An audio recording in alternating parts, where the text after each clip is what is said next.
Hello again, you're watching the Midday View on eNCA DSTV channel 43. Now, South Africans will cast their votes in the municipal elections on Monday. The Independent Electoral Commission says 26.2 million people have registered to vote, making this the lowest voter turnout. Are people growing wary of politics? Our reporters are on the ground checking out as we count down to the 2021 local government elections on Monday. We've got Govan Whittles in Gqeberha, Manqoba Mchunu in Mahikeng, Monique Mortlock at the IEC Results Centre in Kimberley, that's in the Northern Cape, and Nqobile Madlala is in uMlazi in Durban in KwaZulu Natal. They're all joining us now this afternoon. Good afternoon, colleagues. Thank you very much for your time on the Midday View as we get a sense from the ground what's happening just days to go before the November 1 local government elections. Let's start in Mahikeng in the northwest with you, Manqoba Mchunu. What's the sentiment like on the ground? Just a few days to go now before Monday. Well, but then there are mixed reactions from would-be voters here in Mahikeng. Of course, some people saying that they're not going to vote on Monday, and simply because of the issues that they've been raising over service delivery. They're saying that service delivery here is non-existent in Mahikeng, and also some of them saying that the issues of water, the issues of electricity, as well as issues of sewage and uncollected refuse are some of the issues that they have to grapple with on a daily basis, and that's the reason why they feel that it will not be important for them to go and vote in these elections. But of course there are those also say they're going to be partaking in this election and merely for the sake of voting for change, of trying to change the situation as is. Of course the issues of service delivery is among one of the bones of contention here in Mahikeng. But I want to speak to one of the residents here. In fact, he's a street vendor, Boitsuko Morule, who works here in the CBD. Just to get his sentiment, he of course says pretend that he's not going to be voting on Monday. Thank you very much, Boitsuko, for your time. Let's start here, Baba. I can see you're busy, you can continue with your work. But you're saying that you're not going to vote on Monday. Why? The reason I'm not going to vote is that I haven't seen any change in the local municipal. Nothing has changed since we've been voting for the past 20 odd years. Still the same conditions. Instead, things are worsening. Nothing is getting better. Unemployment rate is too high. The crime rate is too high. We struggle to get water. I've been without water for the past 6 months. Luckily, there are people with boreholes who help us out. And yeah, there's the electricity issue also.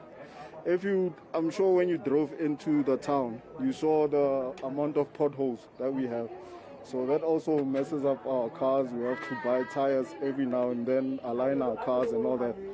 So yeah, all in all, the condition is not getting any better. And we're getting false promises from the municipality.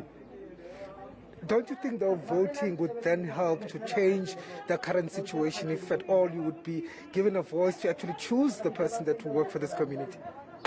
Since democracy have lost all vote and all faith in politicians, because at the end of the day I think they're all looking for the same thing. They're all looking out for themselves. It's not like they care about us. Though I feel the people who are going to come into power, they're still going to want to enrich themselves. So it'll be mindless for me to vote for another person who's also going to do the same thing. Let's talk about the issue of water. Of course, I heard you mention earlier that your area is without water, and I've heard from many of the people here that water is a problem. Hey, water is, and it's a basic need. It's one of the basic needs, especially in a pandemic, a worldwide pandemic like this, where we need water to stay clean and wash our hands and everything. We don't have water. It's a struggle, honestly, just to take a bath. Cooking, it's a real struggle. 6 months without water, for running water from the taps. So luckily, like I said, we have a community that has other people have boreholes, so we get water from them. Okay. Thank you very much. I can see that your business is busy. It's midday. One of the issues, of course, is unemployment. Is this a big problem here as well? Unemployment is a major problem. Most of our youth are sitting in street corners doing nothing. Even if they went to school, they're still sitting in the corners doing absolutely nothing. I'm a graduate myself. I graduated in 2005. I looked for a job for some time, no luck. Hence, I decided to open my own business. And unemployment also leads to our youth. Okay. Thank you. Thank you for your time. That was Boituka Morule, of course, who's one of the street vendors here. You can hear the issues here, Praten. Of course, it's many issues. The long-standing issue of potholes, the issue of water. We are told that there are villages that do not have water. And of course, we're going to be visiting some of those villages just to get a sense from the people there as to what the situation is on the ground. Thank you very much, Manqoba Mchunu. Now let's head right across the country to the Eastern Cape, to Gqeberha in particular. Govan, good afternoon again. I understand you are live to us from the Jolie township in Gqeberha this hour. What have you been hearing from the people on the ground there?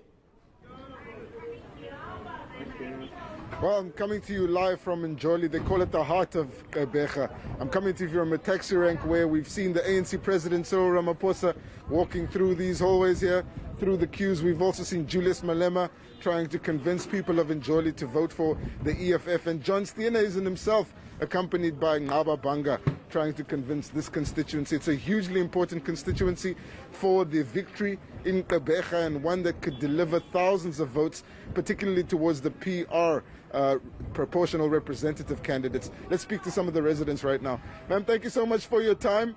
So how are you feeling about voting day? Will you go out to vote, and what's your general sentiment towards the election? I'm definitely going to go and vote.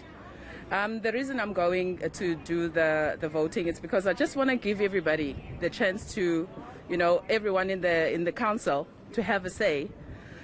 We want to see changes. We want to have all the opinions, not just one person or one party, doing everything all by themselves. And do you still believe your vote can make a difference? It will definitely make a difference. Yes, it will.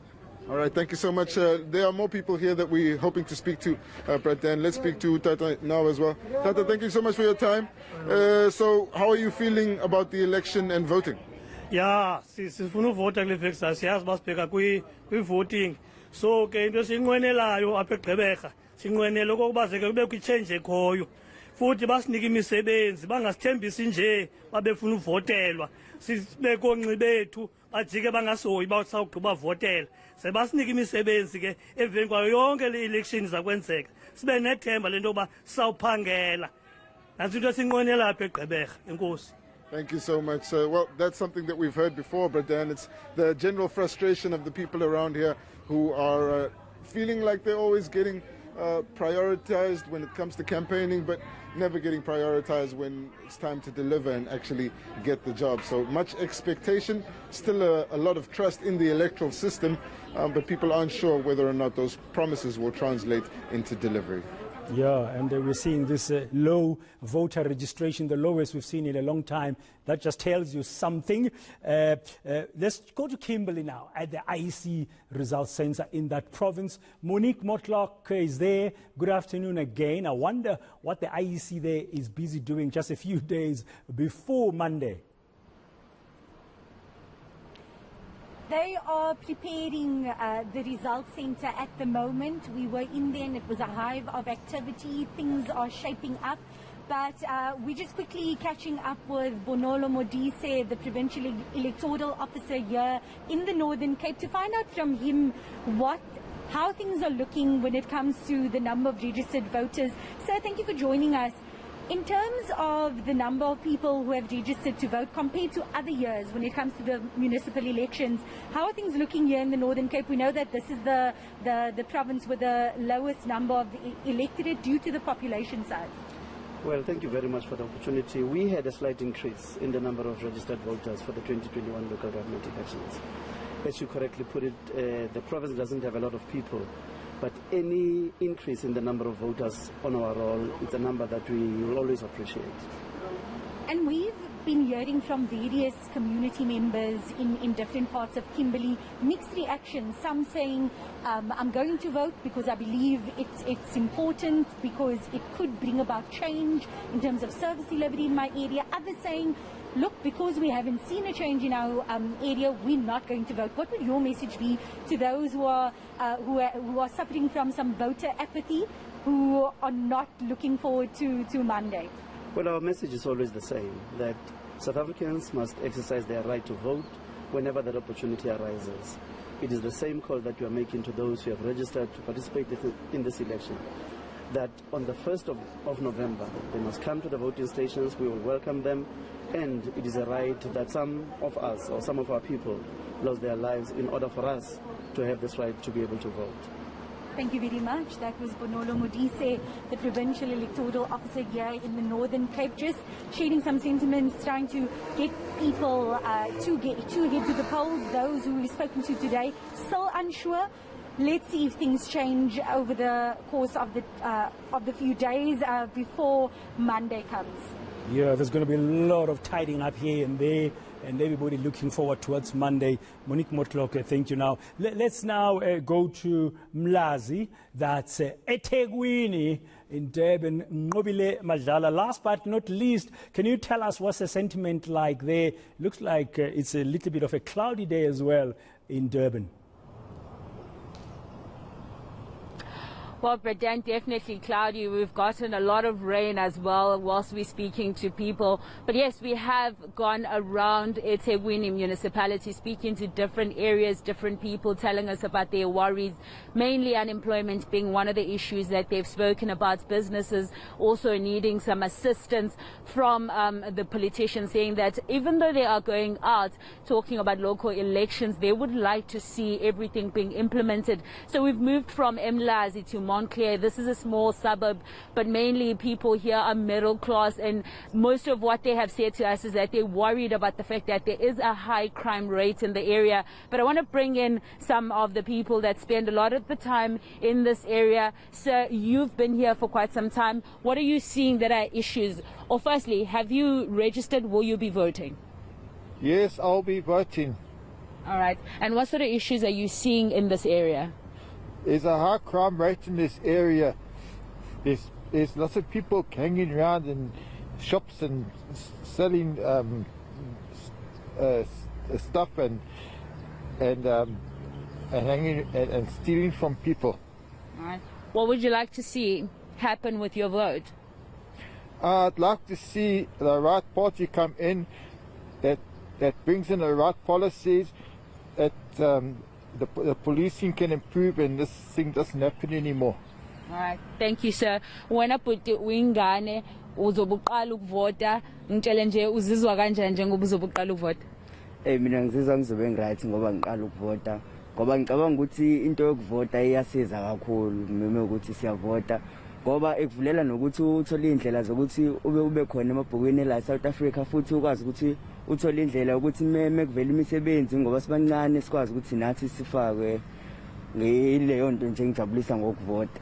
Angitsheleke njengoba uzovota ufisa ukuthi ivoti lakho lishintsheni? Mina ngoba ngivota ngifisa nje ukuthi ivoti lami lisize ukuthi kushintshe indawo la Montclair, abantu bakwazi ukuthi bangantshontshela ngoba kwezinye indawo kwenziwa nama-crime amaningi, yabo namapolisi akwazi ukuthi enze umsebenzi wawo, kuqashwa abantu abaningi, nangingabi khona amabhizinisi, abantu abanamabhizinisi kodwa bahleli phansi nawo bangenzi lutho. All right, siyabonga kakhulu. Now, as you can hear there, Bradan, the young one, just saying that he's very excited that he's going to be voting for the first time. He says that he wants to see the crime rate in the area drops, and he says that he would like to see the business people actually getting business and some of those people that are unemployed getting employed, and that's what he's hoping his vote will bring in. But now I want to bring you in as a political leadership in the area. We would like to know, as a party that is fairly new, what is it that you are going to be giving the people going forward? My name is Neil Expert. I'm representing the Cape Colour Congress. What we'd like to do going forward is that our area is made up of Oosterville, Meerwens and Meerbank, and the population is growing. We want the ward councillor will be elected to have at least two offices, one in Oosterville and one in Meerbank, so that we can address the issues across the board, so that we can be the majority of the marginalized people that are living in Oosterville are mainly coloureds, and there are some blacks as well. But we also have an area in Meerbank which is a majority of the marginalized people over there are Indians. We want to build bridges. We want the councillor to come on board and work with the marginalized people across the board across the board and make sure that we work. A lot of the issues that are similar, like the guys are mentioning over here, the high rates of crime, the high rates of unemployment, aging infrastructure, and also housing as well. As a party, yes, we do want to address crime, but our approach want to be from the bottom up, meaning we want to work with neighborhood watches and street committees. We want those neighborhood watches and street committees to be on the CPF, and we want the CPF to be expanded. We also want to introduce a committee that will deal with all legal issues with regards to crime, so they can help our people, because our people lack knowledge, and without vision, our people will perish. So we want to make sure that the legal team will walk with our people through the process of crime. When it comes to unemployment, there are big industries around here, Engine, Mondi, Sepref, and also the Jacobs industrial industry. We want them to come on board. We want to host the summits. We want them to ask the questions and give a commitment, and how do we address local labor, and also how will they support SMMEs moving forward, because even our SMEs are the main economic growth in this country. They need to be supported, and as a marginalized community, those SMMEs, and the unemployment rate, I think, is going at 36. But if we've been doing a door-to-door campaign, that rate in our community is not looking like 36%. It's looking like just over 40, or it could be close to 45%. So we need that to be addressed as well. Aging infrastructures with regards to the stormwaters, the stormwater drains and stuff, and even our sporting fields and stuff are not having water and sanitation. That's why we need two offices, one in Osterville, one in Meerben, so that we address these issues immediately and have an impact on our community. Of course. Thank you very much, sir. Well, you've heard it there, Braden, from the bottom up. That's what they're saying they're going to be doing. They want to address all the issues that the residents are saying that they want to address. But of course, all of this will be tested once we see who takes over after the elections. There's going to be a lot of work for the successful candidates. Nqobile Madlala, uMlazi, eThekwini. Thank you very much. This hour we also had Monique Mortlock outside the provincial IEC offices in Kimberley in the Northern Cape, and Govan Whittles there at Jolie there in Gqeberha. That taxi rank that President Ramaphosa and other political leaders were visiting recently as they're campaigning. And finally, Manqoba Mchunu, thank you very much as well from you, from Mahikeng in the northwest. This hour here on the Midday View.